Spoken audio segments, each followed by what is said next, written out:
White farmers must stay in South Africa, but I won't beg them. I won't be on my knees begging white farmers to stay in South Africa. But they must stay.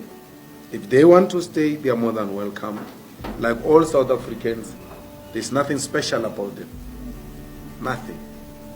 To ask me about, do I see value in the white farmers in South Africa, is to ask me about white privilege. I'm not going to glorify it. I see value in all South Africans. White, black, Indian, coloreds. All of us. I value you. I want you to contribute in the growth of the economy. There's nothing special about white farmers. There's nothing special about white people. The sooner we do that, away with that mentality, the better. I have no problem with white people at all. I have a problem with them being treated special. I have a problem with privilege.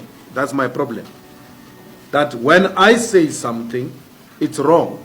But when it gets to be said by a white person, it's right. I complained about Indians and how they are treating our people. The same way an Indian former constitutional court judge says, when it is said by an Indian judge, it's not a problem. When it is said, because they've got a special place in heaven and we are all going to hell. I have a problem with that. I have a big problem with that.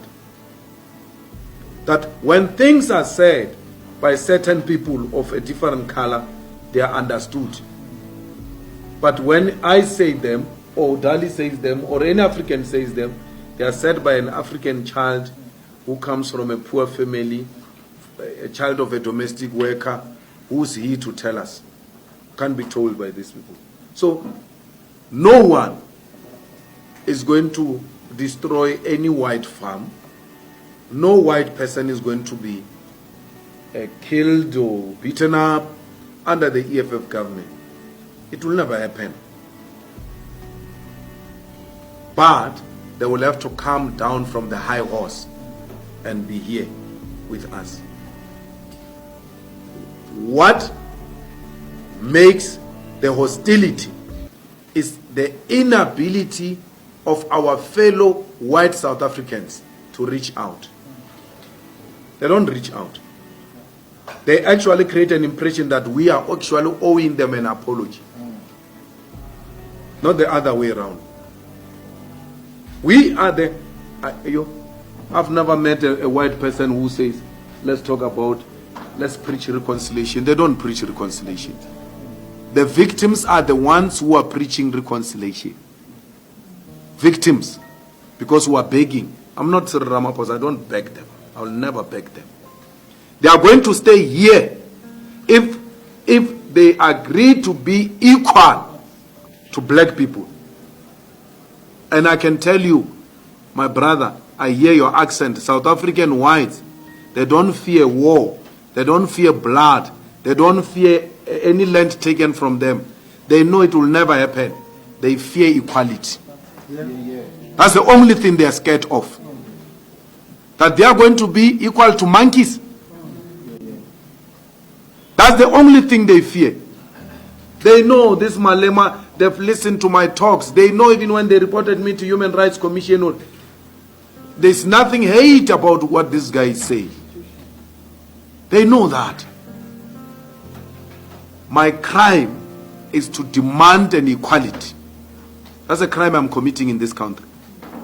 To demand that the white minorities must come down from their high horses and humble themselves and work with fellow South Africans. These Africans have got no problem with whites. Actually, they love them too much.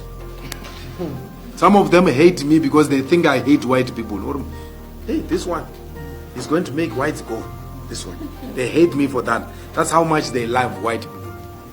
They are prepared to sacrifice their own brother in protection of white people. That's how much they love. They have no problem with it. It is white people who have a problem with Africans. They do not see themselves being at the same level with Africans. And it's not only the white farmers, it's not the white managers in the newsrooms, it's not the white editors only. Go to the Supreme Court of Appeal in the judiciary. I sit in the JSC there.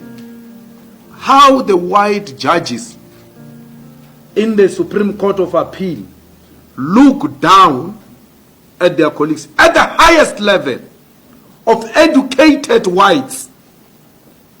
Don't think it's just a child of a farmer who has a problem with black people. An educated white judge at the highest level has got a problem with an educated and over-educated African judge. When they write a judgment, they ridicule the judgments of Africans. When an African or a colored wants to make reference to the best reported judgment of an African, they say, no, don't use that. Use this one. They give you an alternative white reported judgment at the highest, second highest court. That's how difficult it is.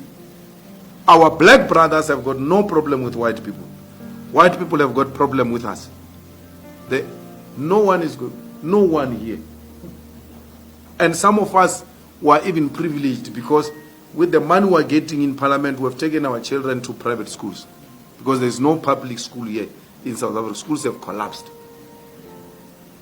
They befriend white kids. They bring them there in our houses. When we slaughter, we must start slaughtering with these friends of our kids. Do you think our children are going to allow that? We are building a completely new society where black and Africans are embracing one another. The problem is this old age. They have a big problem, those guys. Because they know the privilege of apartheid. The young ones don't know the privilege of apartheid. They know the privilege of being called a madam and a boss.